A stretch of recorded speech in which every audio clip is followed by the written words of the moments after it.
这一讲我们进入新历一年武帝后元元年。后元并不是年号，很可能是因为武帝执政的最后2年里还没有找到合适的名字来做年号，武帝就驾崩了。但这只是推测，并没有过硬的证据。春正月，武帝照例出巡祭祀，但只是短途。昌邑王刘伯就在这个时间里过世了。回顾当初丞相刘屈毛在渭水给李广利饯行，这一对亲家商量着要立刘伯为太子，就算这个计划真的成功了，到底人算不如天算。2月，天下大赦，夏6月，商丘成被控助祖自杀。所谓助祖，本质上和巫蛊一样，但问题是商丘成的崛起正是因为在巫蛊之祸当中评判有功，表现出色。后来李广利北征匈奴，商丘成作为一支独立军团的统帅，表现也很亮眼。按说他完全没道理用巫术诅咒武帝，真相究竟如何，已经无从考证了。但这并不是本年度最离奇的事情，更加离奇的是马和罗和马通兄弟谋反，险些就把武帝刺杀了。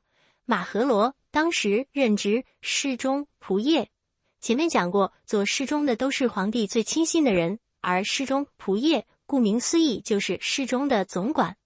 那么以这样的身份，为什么要谋反呢？谋反就算成功了，又能有什么好处呢？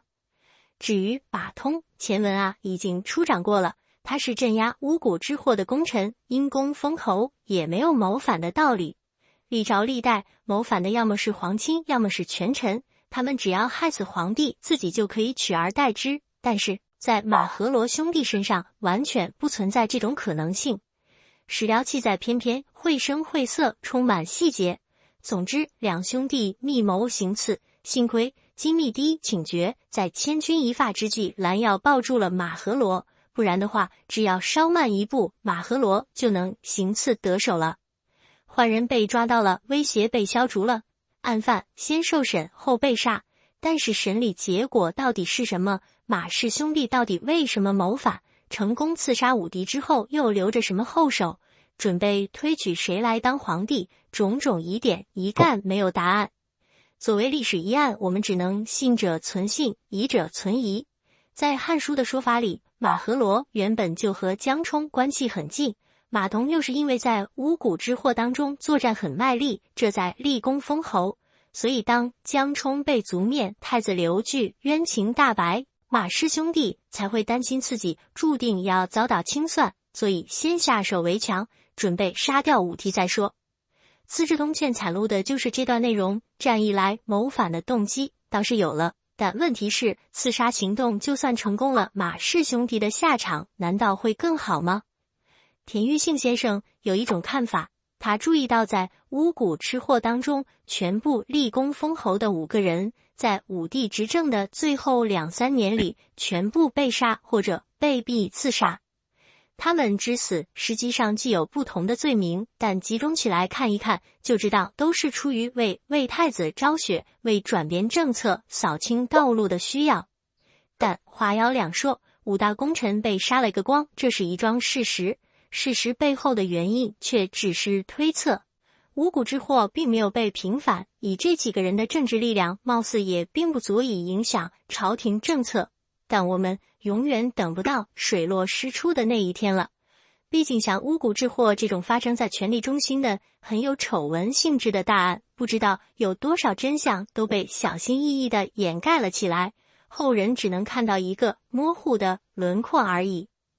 交代几句后话，我们在《汉书》当中看到有关马氏兄弟的记载，有的地方写作马和罗、马通，有的地方写成莽和罗、莽通，这是因为马通留有后人的缘故。马通的曾孙马援就是东汉那位以马革裹尸著名的伏波将军。马援的小女儿做了汉明帝的皇后，称为明德马皇后。马皇后后来成为皇太后，闪耀着道德光芒，特别受人尊敬。皇太后不愿意自家祖上有反贼，群臣自然也就知道避讳，而班固注史正是在这一时期。按照宋人王观国的推断，《汉书》当中涉及马氏谋反的地方，班固就改马为莽，其他地方就不加改动了。马氏兄弟下狱之后，7月地震了，巫蛊之祸的余波还在继续。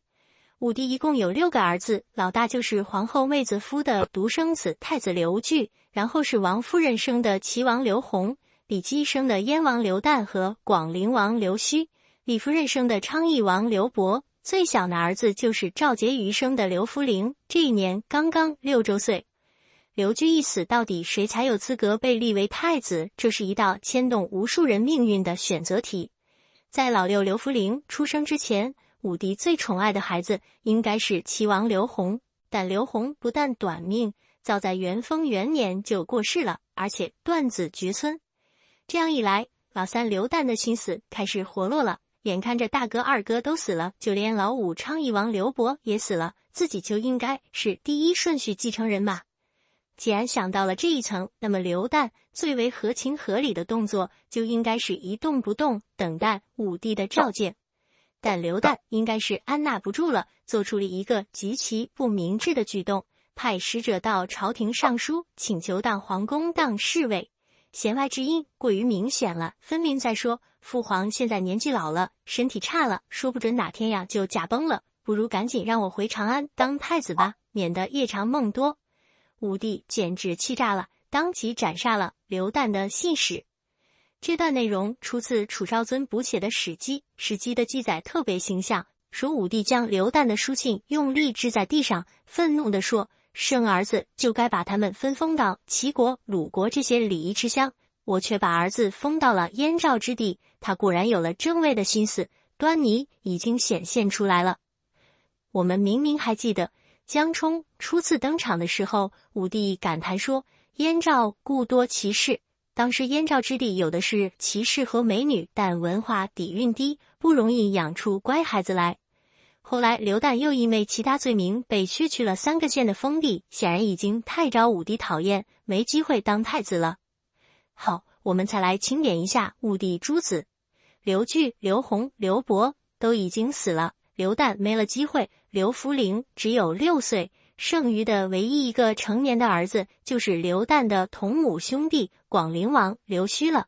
但问题是刘胥啊比刘旦更没机会。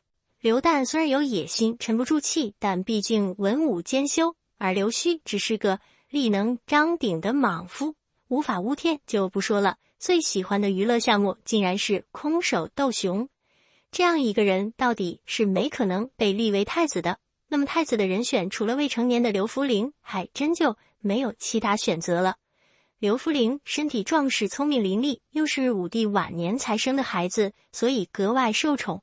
于是武帝面临着一个天大的难题，如果必须立以刘弗陵为太子，而自己这把年纪随时有一天可能驾崩，该怎么确保刘弗陵可以顺顺利利，不但活到成年，还能稳坐皇位呢？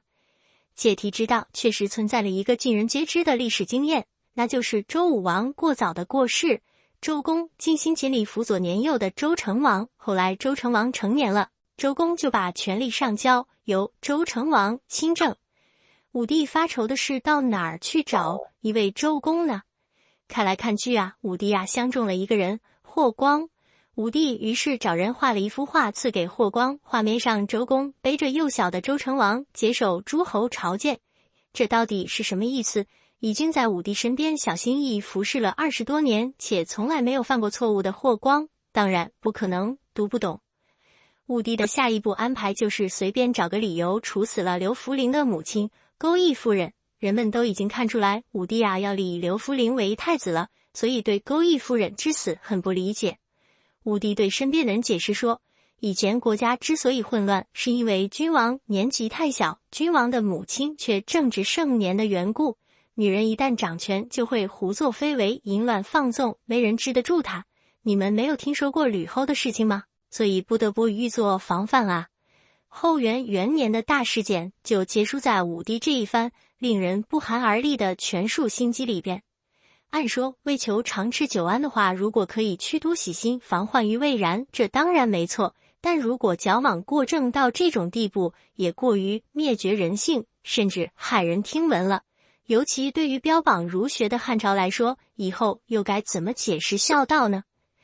汉朝在意识形态上宣扬以孝道治天下，后来倒也没有把武帝这项创举继承下去。不过到了北魏，开国皇帝拓跋圭特别欣赏汉武帝杀钩弋夫人的做派，有样学样。子贵母死，从此竟然成为国家定制，这就导致北魏后宫女眷活得提心吊胆。几代之后，唯一一名宁愿自己去死也期望儿子当太子的女人，终于侥幸不死，还顺利做了太后。再然后呢，竟然真的是胡作非为，淫乱的特别不成体统。她就是著名的胡太后，为北魏政权的覆灭烧了特别大的一把火。好，我们下一讲再见。